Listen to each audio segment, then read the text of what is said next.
adúpẹ́ lọ́wọ́ ẹ̀yin èèyàn tí ẹ̀jẹ̀ kan dẹ́rù bà yín. Arẹ́gbẹ́ṣọlá Gbádébọ̀ Rosevival àti àwọn olóṣèlú ìlànà yóò bá Bọ́lá Tinubu fà dáadáa lọ́dún 2027 o.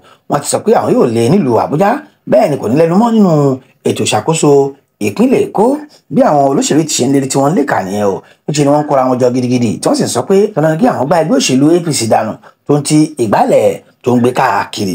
Pẹ̀lú bí ètò ìdìbò ọdún 2027 ṣe ń súnmọ́ etílé, ẹgbẹ́ òṣèlú African Democratic Congress ADC ti múra láti gba àkóso ìpínlẹ̀ Èkó kúrò lọ́wọ́ ààrẹ Bọ́lá Tinubu àti ẹgbẹ́ òṣèlú APC.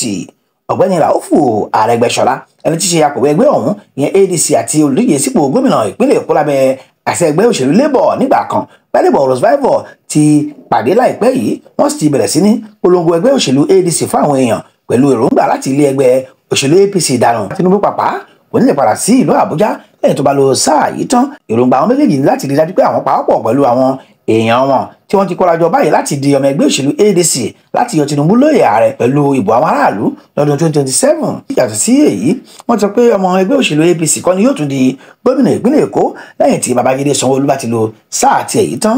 Gbádébọ̀ Rosevival sọ di mìíràn pé àwọn ará ìgbèríko náà ní iṣẹ́ láti ṣe o lórí ètò ìdìbò tí ó ń bọ̀ yìí. Bó jẹ́ pé Rosevival kò tí ì fi ẹgbẹ́ òṣèlú Labour sílẹ̀, ohun tí a gbọ́ ni pé kò ní pẹ́ mọ́ tí òun náà yóò fi lọ darapọ̀ mọ́ wọn o, pàápàá látàrí irú ìpàdé tí Arẹ́gbẹ́ṣọlá wá bá ṣe yìí. Ohun táwọn sì ń sọ náà ni pé níṣẹ́ náà fi dà nǹkan ló mọ́ ẹgbẹ́ òṣèlú APC lọ́wọ́ ni. Bẹ́ẹ̀ gẹ́gẹ́ ni a tún gbọ́ pé àwọn tó ń tẹ̀lé Peter Obi pàpà ti ń fi ẹgbẹ́ òṣèlú Labour sílẹ̀, wọ́n ti ń sáré wọnú ẹgbẹ́ ADC lọ. Ṣá o, Rosevival ti sọ pé òun yóò sa ipá òun láti fi òpin sí ìṣàkóso ọdún 28 28 years díẹ̀ ló APC ti ń darí ní ìpínlẹ̀ Èkó. Ìbò àwọn aráàlú náà ni òun yóò fi lé wọn dànù nípò ọ̀hún o. Ọkùnrin olóṣèlú ìtẹ̀síwájú pé kì í ṣe òní ni ìgbésẹ̀ ọ̀hún ti bẹ̀rẹ̀ láti rẹ́yìn ìṣàkóso ẹgbẹ́ òṣèlú APC ní ìpínlẹ̀ Èkó. Ó ní ọdún 2023 lásìkò tí ìdìbò wáyé ní òun àti ọ̀gbẹ́ni Ràúfù Arẹ́gbẹ́ṣọlá ti kọ́ pàdé nílùú Ìkẹjà táwọn sì yọ dámọ̀ràn ọ̀hún dáradára. Ó ní kí àwọn èèyàn lọ fi ọkàn balẹ̀ o nítorí láìpẹ́ yìí ni omi tuntun yóò rú tí ẹgbẹ́ òṣèlú ADC yóò mú ìlọsíwájú ńlá bá orílẹ̀-èdè Nàìjíríà lẹ́yìn bá ti lé Bọ́lá Tinubu Àkànbí ọmọ olódòdó nípò táwọn sì gba gbogbo tí ẹgbẹ́ òṣèlú APC ti ń darí ní Nàìjíríà. adúpẹ́ lọ́wọ́ ẹ̀yin èèyàn tí ẹ̀jẹ̀ kan dẹ́rù bà yín. Àwa kọ́ Ọlọ́run ni. Ẹ̀kejì ó dá abẹ́ tí wàá kí mi tí wàá rọ̀ mọ́ mi nínú dùn sí o. Ṣùgbọ́n èyí tó máa dáa jù ni pé báyìí káwọn èèyàn mọ̀ yìí pé bẹ́ẹ̀ ni kankan jà. Bẹ́ẹ̀ ni kankan bínú.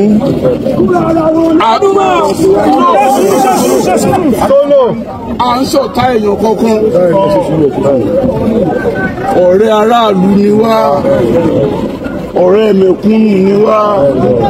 Inú wa ò dùn pé à ń jẹ mẹ̀kúnnù.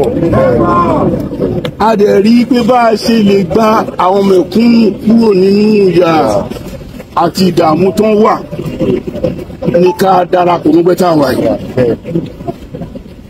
Ẹ má bóyá kankan. Ẹ má bẹ́ẹ̀ ni kankan jà. Wọ́n máa sọ̀rọ̀ sí ẹ̀kan sọ wípé ṣé èní dájà náà lọ ni àbí àná dàjì ni lọ. Ṣé oye tó ń ra rẹsì lánàá àpò rẹsì tàbí ike rẹsì kan lánàá ló ń ra lẹ́nu? Ṣé ọkọ̀ mi yóò balẹ̀ lẹ́nu ju tàná lọ ni? Ṣé ǹjẹ́ ìyèdí ti ẹ̀ wà tá a bá ń lọ báyìí pé àwọn ọmọ wa máa bá nǹkan tó dáa ńlẹ̀?